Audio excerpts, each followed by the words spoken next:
Not a lot since yesterday, so far away. Kirk, is this about what you've seen as far as offense, defense through the first week and a half, or would you evaluate differently probably today? Fairly consistent. Yeah, we're hardly game ready, and first time we had officials on here, so I ran out of paper for penalties. A lot to clean up there, but I think overall the effort was good. The guys have been solid. A lot to work on still. Right now, looking at quarterback, is this a typical day that you've seen through now 9 practices? It's probably a fair assessment. Yeah, just again, like everything, not consistent enough at this point. That's we're just going to keep working. Every snap's really important for us right now. What gets you to that level of consistency that you Practice. Yeah. Meetings are important. They'll have a good opportunity to learn from this today. When we sit down tomorrow and look at the tape, that's obviously a big part of this whole thing. But the trick is to see things on tape, and then how well can you process it individually, and then get on the field and go to work. And that's the biggest thing. That's individually and collectively. So, yeah, it's just a process. Hey! What stood out to you so far? Titus! Yeah, he's done a really nice job. I think I mentioned this. Sean's had some soft tissue stuff. So he did a good job in bowl prep last year. He did a good job all fall. But in bowl prep, we kind of saw him making a big step, and it continues in the spring. And he's done the same thing in the last 9 practices now. So he's got a great attitude. I can't see his face when he runs the ball. I'm always standing behind him. I'm guessing he's smiling. He just runs like he's smiling all the time. He enjoys doing what he does. It looked like Brendan Sullivan had a really nice 2-minute drill there. Yeah. Is he catching up? We'll see. That's a good thing. We got a couple of weeks here to really evaluate the team. But yeah, I think considering he got here in June, he's making up for some lost ground. And you compare the two guys. Cade hasn't played in 2 years basically, whereas Sully has played. He's been out there and playing a little bit. So that's again where the repetitions are really important for us right now, especially in team situations are really important. Sullivan got most of the 2 reps. Is that fair to assess of Cade being 1 and Sullivan being 2 right now? Yeah, and I think we're just going to let the guys keep playing. All 3 guys keep playing, and I'll go back 4th of July. The weather's crappy. I was in and out. I actually watched NFL Network a little bit. We got that channel now for at least 2 years at the house. So we're living big. We got YouTube, YouTube TV, and it was the first Super Bowl year, first one I think, maybe the first one. And Bradshaw was a young player who really, remember they played Houston, I think he was 2 out of 14, but the leading rusher, and that was him. And then I walked in a couple hours later, they're up to 79, and he's the reason they won that one, probably him and John Stallworth. So, with quarterbacks, you just got to let them keep playing and see what they can do. But yeah, we're going to keep giving all 3 guys good reps. What gave you some optimism about how McNamara played today? I think he's progressing. He's progressing and getting more comfortable. Just not to make fun of 7-on-7, but it's got its place. But 7-on-7 is not real football, just like one-on-one stuff. And to me, playing quarterback, comes a point where you got to have 11 guys on the field, both sides working. He's got reads that are hard. Plus, you got to feel the pocket, the rush, and all those kinds of things. So. I'm not an expert on quarterbacks. To me, that's kind of what he's missed being in those scrimmage situations. It seemed like he was getting a push in the run game, but he's really better. Yeah. Do you like what you saw from the run At game? times, yeah. At times there were some good things there. And right now, everything's kind of sporadic, but we're more mature than we've been. And that's reason for optimism. And I think the good thing about our whole team right now is having our team that can get better. And that's all we need to be thinking. It's the defensive guys that are pretty veteran, or the offensive guys that really, we haven't done it in a scrimmage situation, where it counts. Like this counts, but it doesn't count. And, that's the next step. Cade looked a little mobile today. He had a few runs and looked like it was all smooth, and he wasn't worried about that knee or anything. Yeah, he shouldn't be. But that's easy for me to say. I'll go way back when Greenway had his ACL. Remember, he was cleared. He came back, I think it was in October, late October, something like that. It still took him probably about a month where he looked like Chad Greenway again. Like, he was cleared, he was going. His strength was better than it was before he was repaired. But, you got to gain confidence in it. To do that, again, that team situations are really important.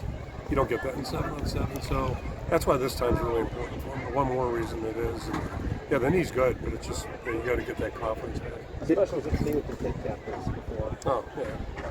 I don't know who deserves the credit, but we need to find out. Make sure they get the credit they deserve. Yeah, just like Anita Young with the wave. You know, it's just Anita Young, Kristen Young, and Anita. Names mixed up here. But yeah, I mean, it's just such a great concept. Again, I don't know how many years. It's like 12, 13, 14. But what a nice concept. And I'm glad I'm not on the judge to have to pick 12. Because there's a lot of good nominations, I know. Then A lot of good looked stories. like, One of our own, John and Brooke with Hunter. Luke Deshay wasn't in the 11-on-11. Any update with him? And Xavier Wampa was not available. Yeah, Xavier's he's been nursing an injury. Not whole camp, but part of camp. Okay. Luke came up a little sore the other day, yesterday. Sort of sell him out, but he's fine. He's doing good. What about the wide receivers? He's got a lot of work, obviously. Okay. What do you think about the wide receivers? Work in progress, but you know, a lot to learn, especially the next 2 weeks. This is a really big 2 weeks for us right now. Really good opportunity, and you know, again, I got a pretty good feeling with Higgins and Jackson going to do over there. The receiver room's just the opposite. You know, we're not sure who's going to do what, but I think there's some good potential. Just, you know, this is the time where somebody's got to step up and really kind of show they're ready to go. A little bit, yeah, both ways. Yeah, both ways. TJ's a football player. Same position. And one thing they really looked up the process last year, these guys like playing football, they love being in the building. They just always are upbeat, good attitude. They both are very talented. So, you know, TJ may get well. Got all the running back reps last year. So I want to get him caught up there. That was just on the roster. He's on the list.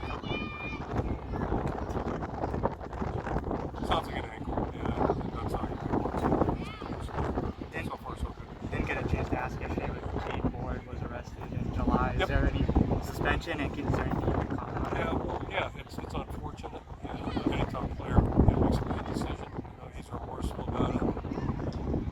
It'll be the standard. You know, what we've done typically is 1 game suspension, and then the guys will be on, you know, the scout team that week, and then Friday and Saturday they'll be community service, so they won't get the games, and that's kind of been the standard. And you know, I think we all understand this is the line's been drawn, and you know. It's going to be double jeopardy moving forward, but hopefully we don't have to do that. We're just enough of that. Let's just say that's unfortunate. Not smart. It's been a long time. Yeah, it's been a long time, and we just don't want to go down that road again. So, you know, and we've had plenty of guys that had fun. You know, but you got to be smart too, especially in this day and age. Just, you know, luckily, nobody's been harmed. Yep. How do you kind of balance with the offense accountability and also like, hey guys, like we need to start getting this down in these circumstances, but also understanding we're still learning a brand new offense. Yeah. How do you kind of keep them grounded on that? Well, that's just part of the process. I hate to overuse that word. It's probably overused tremendously, but it's step by step. And you know, we have a standard we get in our minds, you know, but also we're not going to get there overnight. So it's just about progressing, moving forward, and do it as fast as you can. You have to be patient, but you know at the other side, you can always do more. You can always move a little faster. So, yeah, that's the challenge that's in front of us right now. But I think, you know, we should have time if we're stay healthy and just keep getting better. 2 more questions. So, is Cade kind of been, how do I explain? In the pocket, is he been able to swing it the way he can, or is he stepping? Yeah, that's what I was alluding to earlier. I think, you know, when you throw 7 on 7, it's easy because there's nothing in front of you. And I shouldn't say easy, but it's easier. You got guys rushing you, it's a whole different dynamic. So that's part of this process. It ties in with getting confidence in your lower body, things like that. And then, you know, making quick decisions. I'm no expert on quarterback play. I think sometimes guys try to do too much instead of just taking maybe what's there available. And that's easier said than done. I can tell you from watching and hearing quarterbacks get critique 40 years. I mean, that's always a challenge. That's part of just getting the work in and getting back to where you're in that rhythm and you feel comfortable. I mean, the good thing with him, we've seen him do it on film against good competition. So it's just a matter of working back there and getting there. And Brandon, kind of the same way, not exactly. I mentioned, he played right, played great against Maryland a year ago before we played him. So, Yeah, he's done it, and now, for like all players, how consistent can you be doing it? That's the challenge all of us run. I know he was. I think he got in for maybe a series with the Wands on offense. Like when he did. Do you anticipate that increasing going forward? I don't, we'll figure the numbers out, but we want to keep working, obviously. And, that's the other part of the equation. Don't read too much into it, but it's to get a fair assessment of a guy. You got to let them work. He's with the one offense, but he's going against one defense versus the two defense. We work a lot more one versus one typically. We'll break away from that every now and then, this time of year. So you got to factor all that stuff into and just, try to get a good, see where guys really at. Okay, thank you, Coach. Thank you.